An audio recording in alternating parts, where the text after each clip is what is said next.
বাংলাদেশে পাওয়া মুসলমান কবিদের রচনাবলীর মধ্যে শাহ মোহাম্মদ শগীরের পুঁথি প্রাচীনতম। সপ্তদশ শতকের আরাকান রাজসভার কবিদের প্রণয় কাহিনীর অনেক আগে ইউসুফ জুলেখা রচিত হয়েছিল। ইউসুফ জুলেখার সঠিক রচনাকাল নিয়ে মতভেদ থাকলেও তাকে পঞ্চদশ শতকের বড়ু চণ্ডীদাসের পরবর্তী স্তরের কবি বলে মনে করা হয়। শাহ মোহাম্মদ শগীর সম্ভবত সুলতান গিয়াসউদ্দিন আজমের কর্মচারী ছিলেন। মুসলমান লেখকদের বাংলা ব্যবহারকে ধর্ম নেতারা খুব একটা সমর্থন করতেন না, কিন্তু হিন্দি অবধিতে মুসলমান কবিরা প্রেম কাহিনী রচনা করেছিলেন। তখন শাসকদের সমর্থন এসেছিল বাংলা রচনার পক্ষে। গিয়াসউদ্দিন হাফিজ বিদ্যাপতিরও পৃষ্ঠপোষক ছিলেন। আজ আমরা আলোচনা করব শাহ মোহাম্মদ শগীর ও তার ইউসুফ জুলেখা কাব্যটি নিয়ে।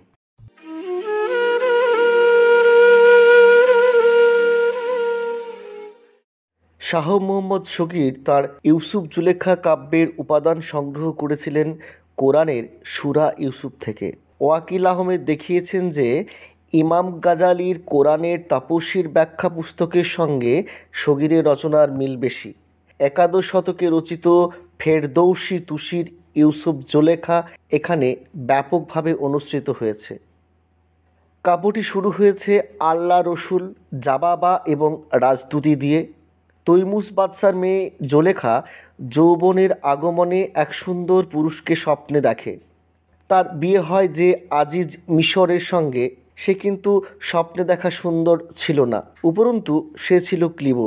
এখানে ইউসুফের জন্ম, সৎ ভাইদের তাকে কুয়োয় ফেলে দেওয়া, কুয়ো থেকে উদ্ধার করে তাকে বাজারে দাস হিসেবে বিক্রয় করার গল্প পাওয়া যায়। নীল নদের জলে স্নান করে ইউসুফ অপূর্ব সুন্দর হয়ে ওঠে।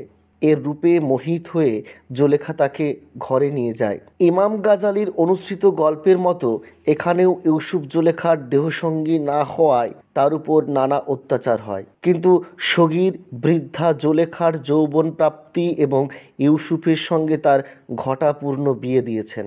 ফার্সি গল্পে ইউসুফ জুলেখার মিলনের পরে তাদের মৃত্যু দেখানো হয়েছে, কিন্তু শগীর তারপরেও ইউসুফের ভাই আমিনের সঙ্গে গন্ধর্ব রাজা সাহাবালের মেয়ে বিধুপ্রভার বিয়ে, গন্ধর্ব রাজ্যে বাস, অবশেষে মিশরে গমনের বিবরণে গল্পকে আরব ভারত থেকে মিশরে নিয়ে গেছেন। এখানে ইউসুফের দিগ্বিজয়, তার ছেলেদের বিয়ে, রাজ্য ভোগ পর্যন্ত কাহিনী বিস্তৃত হয়েছে। ফরাসি কাব্যে সুফি তত্ত্ব অনুসারে প্রেম স্রষ্টার স্বরূপ।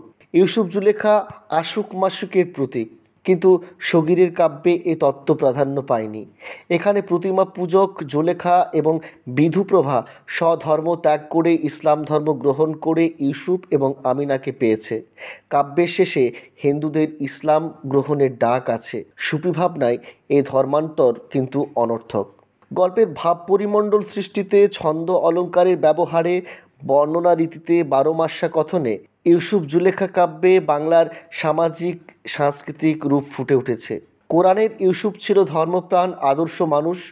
শগীর তার চরিত্রে নিষ্ঠা, ব্যক্তিত্ব, বৈষয়িক বুদ্ধি যোগ করে তাকে জীবন্ত মানুষ করে তুলেছেন। জুলেখা উগ্র কামনার দাহে সমাজ ধর্ম উপেক্ষা করে ইউসুফকে চেয়েছিল।